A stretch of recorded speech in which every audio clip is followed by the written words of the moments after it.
gamers, a new patch has been announced. And this one is very good if you like to play team games and some other stuff, but mainly team games. It's a very, very good patch. I know a lot of people like to play team games, and this is something that was most complained about in AOE4 team games. So here it is. So patch will be coming on Monday, May 2nd. We're here to share what you can look forward to for Age of Empires 4. In patch yada yada, we're excited to share some changes we made based on your feedback. To start, we know you've been asking for team game map size changes, and this patch introduces the option to choose smaller or larger maps in multiplayer, whatever your preference. We've also put some focus towards tuning specific maps to be better for all types of multiplayer skirmish mods. While there's still more we'd like to do for the maps that we weren't able to in this patch, we'd specifically like to thank you for continuing to share your thoughts. Your map feedback has been incredibly helpful to us. For balance, we know you've been wanting your units to be able to attack stone walls under construction. This is what your boy has suggested like 2 months ago, and I've said over and over to devs, stone walls should be attackable while constructing, because it's stupid to just plank 10 layers and then units can't attack it and can't do anything. So there you go. I think that's a good change. Is stone walls going to be terrible? No, but if you have a huge army and there's one villager, you can just punch through the wall, you know. We're also making a few adjustments for Chinese extra materials. And while balance changes for mangonels aren't quite ready, which means they will be changing mangonels again, and considering they're complete dog shit now, I'm assuming they will be buffing mangonels. Maybe go from, you know, maybe find some kind of middle ground. So mangonels back to pro gaming. They might like increase their damage versus ranged units, and I think that would be okay, where they don't do full damage against cavalry. But the radius needs to be increased, IMO. A few fixes are coming for the Royal Rumble mod. I think that's the one where you have a king. And as always, we're rounding the rest of the patch by adding a few balance changes, general bug fixes, yada, yada, yada. Okay, team game map sizes. This is the biggest one for this patch because, like I said, a lot of people play team games, and this was the biggest complaint, so they're finally addressing it. Team game map sizes have been reduced across the board. Poggers. We now support playing 4v4 on the large map size. Used to be gigantic map size, I think that's the term, gigantic. And 3v3 on the medium map size, 3v3s used to be on large. These options are now supported for custom games. In quick match, 2v2 games will be playing on small, down from medium. So basically, the map size that you used to play 2v2 on is now a 3v3 map. Okay, like that size. And the games you used to play on 3v3 are now 4v4 size maps. So it's great. They've reduced it, and I think team games are going to be much more enjoyable. For me, I don't like to play team games too much because the maps are so big. It's like I feel like I'm stuck in a 20-minute plus game at least, just because of the sheer size. So yeah, I think this is great. It's one of the best changes for casual players, I would say.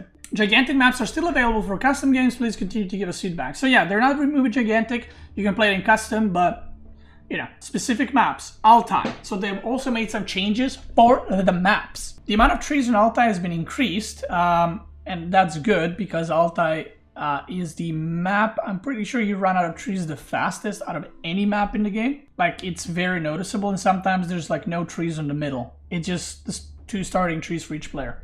In addition to starting dense forests, numerous small dense forests have been added. Yeah, as you're pushing in Imperial, there's like no wood anymore. So that's great. Positive change.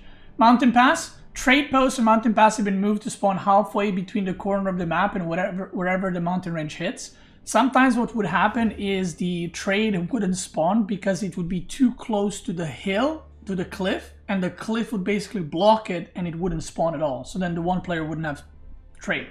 Still, I think this is, you know, it's still a crap map, I'll be honest, because it's too campy. Like, it needs to be opened up or something. I don't know, but it's too campy. Maybe make it like Mongolian Heights, where there's 3 passages, but there's no water. I don't know. French Pass. To open up a map a bit more, we've shortened the mountain ranges. So on French Pass, which is the one where it has a bunch of gold in the middle, and then there's 2 mountain ranges next to the players, I don't know how much exactly this is. They've shortened it, the mountain, so that the walling takes way longer to fully wall, which maybe is going to work out because I don't know how shortened it is. I would have to see it with my own eyes. I mean, it's a positive change. It will make the map a bit more open and maybe playable to the point where it's not like stone walls and that's it. So, yeah. Boulder Bay has had tuning done to player spawning to ensure that the maps load correctly and place players and their team in correct areas. This is for team games. The Danube River. But the Danube had probably the most changes. So they're moving trade posts in the opposite corners of the hill. So instead of... Wait, both trade spawns? There were two trade posts on Danube. One was in the middle, surrounded by water, and the other one was like on the bottom mountain side. Does that mean it's gonna go like, if it was like here, one is gonna be here, one is gonna be here. So each player has trading. I think that's what they're saying. This should allow for both teams to have equal access to trade independent of water control. Yeah, so I'm assuming that's what that means. Okay, I mean, cool. Sacred sites have been moved slightly. One is near the edge of the map on the island where the old island trade posts spawn. Okay. And one is in the center of the hill with a new path leading down to the bridge. Oh, so the second sacred site on Danube is getting opened up, where it's going to have another pathway. Okay. Okay.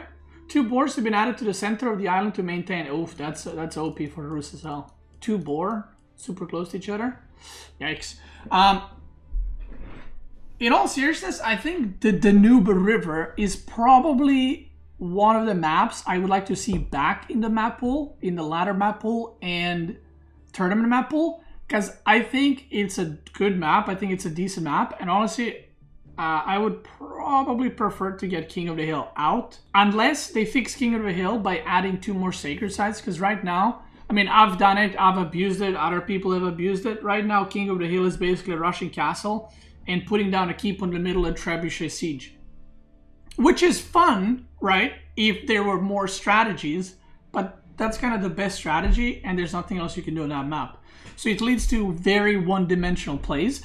If they made King of the Hill, where there's like a sacred site at the top, sacred site at the bottom, and then in the middle, I think that'd be much better, but yeah. So I wouldn't mind the Danube River, because even before, it had its issues, but I still like the map, to be honest. So I would like it back into the game. Mods added more error messages, pop-up to handle, yada yada. Address potential memory leak when browsing through opening mods. This is great. For those that don't know, now if you open mods, your FPS in game drops so much that once you install mods, you have to reset the game to like refresh, basically. When hosting a match, you can select between local published variant of a tuning pack or game mod. Previously selected the published variant would instantly change the selection of to the local variant. Okay, whatever. There's some Royal Rumble mod fixes. Fixed an issue where players could delete their king. For those that don't know, in this mod, you have a king, and if the king dies, you lose. So I guess you could delete the king, and then you just insta lose. Balance. Stone walls under construction can now be attacked by all units. Great change. Chinese extra material no longer stacks on single wall segments. For those that don't know, Chinese extra materials is an upgrade in Keep. If there's a wall like this, and then there's well, just a wall, and if you attack the middle wall, the side walls will be healing, passively healing the middle wall. That's the upgrade. Basically, if stone walls get healed by buildings, that's the upgrade. So what you could do, a lot of people don't know this, you could put like 20 towers behind the wall and they stack and they make the wall unkillable because it heals so fast, because it was stackable. So the more buildings you had, the more healing it received. So yeah, so no longer stacks on single wall segments. It was OP as hell. Luckily, people didn't abuse it as much as I thought they might, but you know, good change. A little bit surprised, but a good change. Chinese extra material now repairs all wall segments within range. Chinese extra materials repair range reduced from 12.5 to 4 tiles. So I guess it wasn't infinite in terms of building. It was 12.5 tiles, which is insane. Like, that's a sprinkled upgraded range. Added an aura UI which shows the ability range The ability range of Chinese towers and outposts after researching extra materials. Oh, so you can click on a tower and see like the radius. Okay, cool. Cool. AI, whatever. General fixes. Hotkey bound to Control, Alt, or Shift are now working properly after relaunching the game. Fix the bug that allowed the player to track selected units into the fog of war. I didn't even know that's a thing. Fix the bug where villagers could become stuck gathering from sheep. Oh yeah, this is a big one. So this is the bug where if you went from deer to sheep, the villagers would bug and not go past 15 food. So you had to manually drop off and then do it again. Fix the bug that would sometimes cause units to become unresponsive to attack commands against a specific enemy. Fix the bug where STB's reload time could be avoided by cancelling in the middle of an attack. Okay, that's good. This was an annoying bug for sure. And this also. I don't know if they fixed all of the bugs that do that. Oh, this is what happened to me in a tournament. Me versus Marine Lord when I click on Mangonel, when the spears were just bracing like Pepegas. I think that's what that is. Fix the bug. Okay, fix bug where annihilation victory could not be achieved if the player had unconstructed siege units stamped by infantry on the map. What? Fix an issue where Esbach Place, I'm pretty sure that's Palace, description did not communicate its influence bonus. Okay.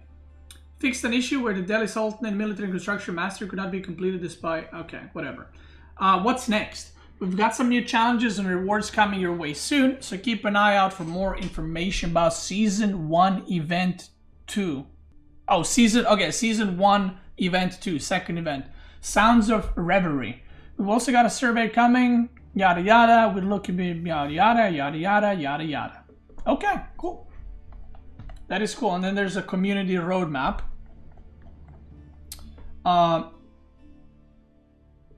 So yeah, this is what we got now, right? And this is for Season 2. Season 2 should be in 2 months, 2.5 months. This is what they have. Obviously, they're going to do more stuff.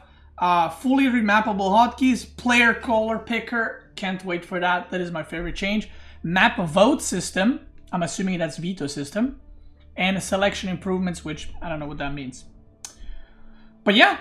If you're watching this on YouTube, let me know what you think about the patch. It is not like a massive balance patch or something, but it is a great patch that's going to boost and get people to play more team games, which is amazing because the maps are going to be smaller. So I think it's going to be more enjoyable. And there's a lot of camping right now in team games at like lower elo. So I think having this will kind of get that to go away a little bit so that players can actually play the game and not just like camp behind 10 keep and billion bombard. So I think it's great. Either way, let me know what you think if you're watching on YouTube. If you're watching on Twitch, let's keep going.